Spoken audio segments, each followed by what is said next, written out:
India में road accidents के बारे में तो आपको पता ही होगा। हमारा जो इंडिया है वो सबसे टॉप पर लाया करता है रोड एक्सीडेंट्स के मामले में। क्या रीजन है कि और कंट्रीज में इतने ज्यादा एक्सीडेंट्स नहीं होते हैं जितने हमारे इंडिया में होते हैं? अगर ऐसा है तो गवर्नमेंट इस पर क्या कर रही है? अब इसमें सबसे बड़ा नाम आता है सेल्फ ड्राइविंग व्हीकल्स का। अब मैं ऐसा इसलिए कह रहा हूँ क्योंकि जो सेल्फ ड्राइविंग व्हीकल्स है जब से हमारे पूरे वर्ल्ड में आया है उसने 34% तक एक्सीडेंट्स को यहाँ पर रिड्यूस किया है। अगर ऐसा है तो क्यों इंडिया में सेल्फ ड्राइविंग कार्स का यूज अभी तक नहीं किया जाता है? क्यों हमारा जो इंडिया है वो अभी भी सेल्फ ड्राइविंग कार के मामले में बहुत ज्यादा पीछे है? तो ये जानते हैं इस वीडियो में कि जो गवर्नमेंट है वो यहाँ पर क्या डिसीजन ले रही है सेल्फ ड्राइविंग व्हीकल्स के बारे में, या फिर ले भी रही है या नहीं। Let's start with the basic. हम यहाँ पर बेसिक से जाएंगे और धीरे धीरे एडवांस लेवल तक की बातें करेंगे। तो यार जिनको नहीं पता सेल्फ ड्राइविंग कार्स क्या होती है उनको बता दूं। सेल्फ ड्राइविंग कार्स वो होती है जो अपने डिसीजन पे खुद चल सके, मतलब कि आपका सिर्फ काम है हाथ पर हाथ रखकर बैठे रहने का और राइड को एंजॉय करने का। इन कार्स में बहुत सारे सेंसर्स लगे हुए रहते हैं, लेकिन यहाँ पर हम मेनली 3 सेंसर्स की बात करेंगे। पहला कैमरा सेंसर,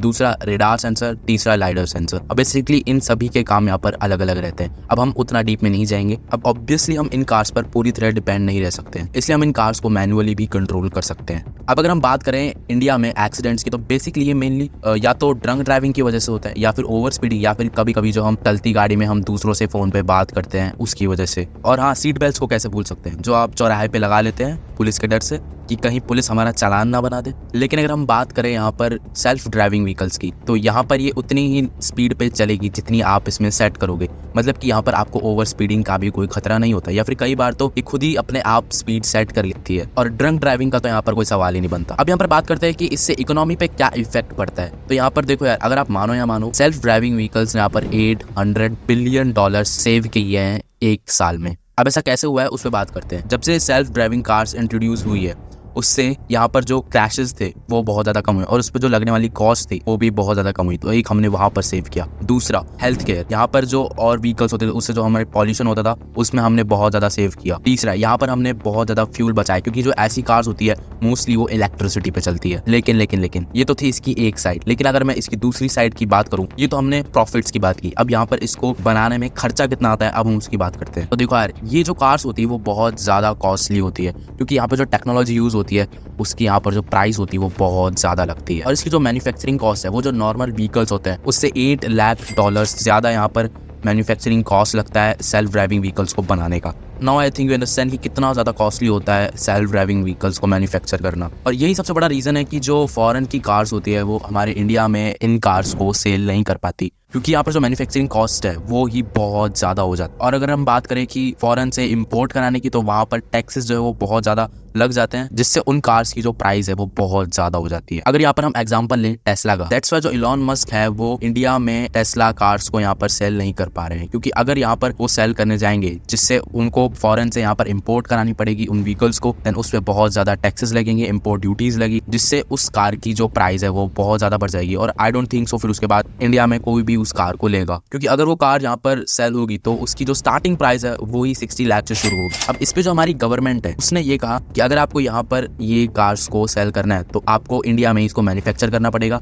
या फिर मैन्युफैक्चर नहीं कर सकते हैं तो असेंबल ही कर लो। अब मान लीजिए जैसे तैसे जो है इंडिया में सेल्फ ड्राइविंग कार्स आ भी जाती है, तो पहली चीज जो यहाँ पर उनकी कॉस्ट होगी वो बहुत ज्यादा हाई होगी। एंड दूसरी बात, क्या जो सेल्फ ड्राइविंग कार्स है वो इंडिया में वर्क करेगी या नहीं, क्योंकि यार आपको तो पता ही है जो हमारे जो इंडियन रोड्स है उसकी हालत, या फिर जैसा हमारा ट्रैफिक सिस्टम है। अब आई डोंट नो कि जो सेल्फ ड्राइविंग कार्स है वो इंडिया में किस तरीके से वर्क करेगी, या फिर करेगी भी या नहीं। चलो मान लो कि जो इंडिया का जो ट्रैफिक सिस्टम है और जो रोडों की जो हालत रहती है वो एक बार के लिए सही भी हो जाती है। देन यहाँ पर जो तीसरी मुश्किल आती है वो होती है इसकी चार्जिंग की, क्योंकि अगर आप फॉरेन कंट्रीज में जाओगे तो टेस्ला जैसी कार्स के यहाँ पर जो चार्जिंग पोर्ट्स है वो कई जगहों पे लगे हुए रहते हैं। अब उन अकेले जो चार्जिंग पोर्ट्स है उन्हीं का ही बहुत ज्यादा खर्चा आ जाता है। आई मीन यार मुश्किलें बहुत सारी है। तो इससे साफ साफ पता चलता है कि अभी फिलहाल हाल ही में तो यहाँ पर सेल्फ ड्राइविंग कार्स इंडिया में आना थोड़ा सा मुश्किल है। लेकिन अभी हम बात कर रहे थे जो फॉरेन कंट्रीज है उनकी, लेकिन यहाँ पर हमारे इंडिया में भी कई सारी सेल्फ ड्राइविंग कार्स बन रही और बन चुकी है। इसका मतलब कि वो कार्स हमें एक बहुत ही अच्छी कॉस्ट में मिलेगी, क्योंकि वो जो कार्स है वो हमारी इंडिया में ही मैन्युफैक्चर होगी, इस पे कोई भी टैक्सेस यहाँ पर नहीं लगने वाले हैं। अब यहाँ पर बात करते हैं कि जो इंडिया की सबसे पहली सेल्फ ड्राइविंग कार्स की जो बनाई है -0 कंपनी ने, जहाँ पर ये कार जो है कुछ ऐसी दिखती है जिसमें 4 लोग यहाँ पर बैठ सकते हैं, और कैपेसिटी तो सिर्फ एक बोलने की बात होती है। इंडिया में तो तुम एक कार में कितने ही लोगों को बैठा लो। अब ये जो कार है वैसी वर्क करती है जैसे मैंने आपको स्टार्टिंग में बताया। इसमें कई सारे सेंसर्स हैं जो कि इसको रोड की कंडीशंस और कई चीज़ों को रिकॉग्नाइज करने में इसकी बहुत ज़्यादा मदद करते हैं। स्पीड यहाँ पर इसकी लिमिटेड रहती है, और यहाँ तक टैग बर्नर ने भी इसके ऊपर वीडियो बनाई हुई है। एंड आई थिंक ये एक बहुत ज़्यादा अच्छी स्टार्ट है सेल्फ ड्राइविंग कार्स को लेकर इंडिया के अंदर, क्योंकि जो टाटा कंपनी है उसने भी यहाँ पर सेल्फ ड्राइविंग कार्स के ऊपर काम किया है, और जल्द ही उनकी कार जो है यहाँ पर लॉन्च होगी, जो कि एक बहुत ज़्यादा टर्निंग पॉइंट रहेगा टाटा के लिए भी और इंडिया के लिए भी।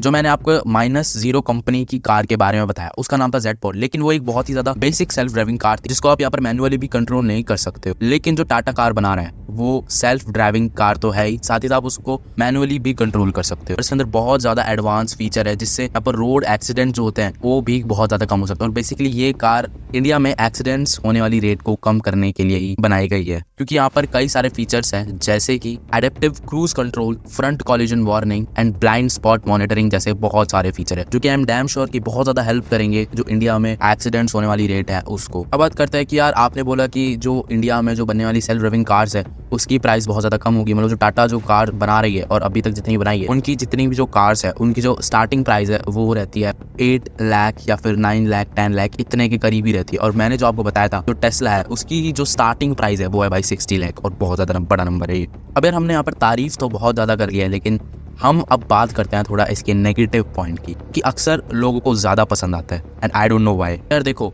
ये जो सेल्फ ड्राइविंग कार्स होती है अब ये यहाँ पर काम करती है कॉम्प्लेक्स एल्गोरिदम्स पे। अब यहाँ पर ऐसा जरूरी नहीं है कि हमेशा ही जो है ये एक्यूरेट रहे, कई बार जो है यहाँ पर सिस्टम फेलियर्स होने का भी खतरा बहुत ज़्यादा बढ़ जाता है। और जैसे मैंने आपको स्टार्टिंग में बताया कि जो इसकी मेंटेनेंस है वो भी बहुत ज़्यादा होती है, जो कि एक मिडिल क्लास फैमिली के लिए इसको अफोर्ड करना बहुत ज़्यादा मुश्किल है। अगर आपने ये वीडियो यहाँ तक देख लिया तो यार क्या करो, जल्दी से जाओ और सब्सक्राइब बटन को प्रेस करो और बेल नोटिफिकेशन को ऑन करो। इससे भी ज़्यादा और बढ़िया बढ़िया वीडियोज़ इस चैनल पर मैं अपलोड करता रहूँ। और अगर आपने मेरी प्रीवियस वीडियोज़ यहाँ पर नहीं देखी है तो जाओ उसको जाकर देखो और बहुत ज़्यादा प्यार दो यार, बिकॉज ऐसी वीडियोस बनाने में यार बहुत ज़्यादा मेहनत लगती है, बहुत ज़्यादा रिसर्च लगती है।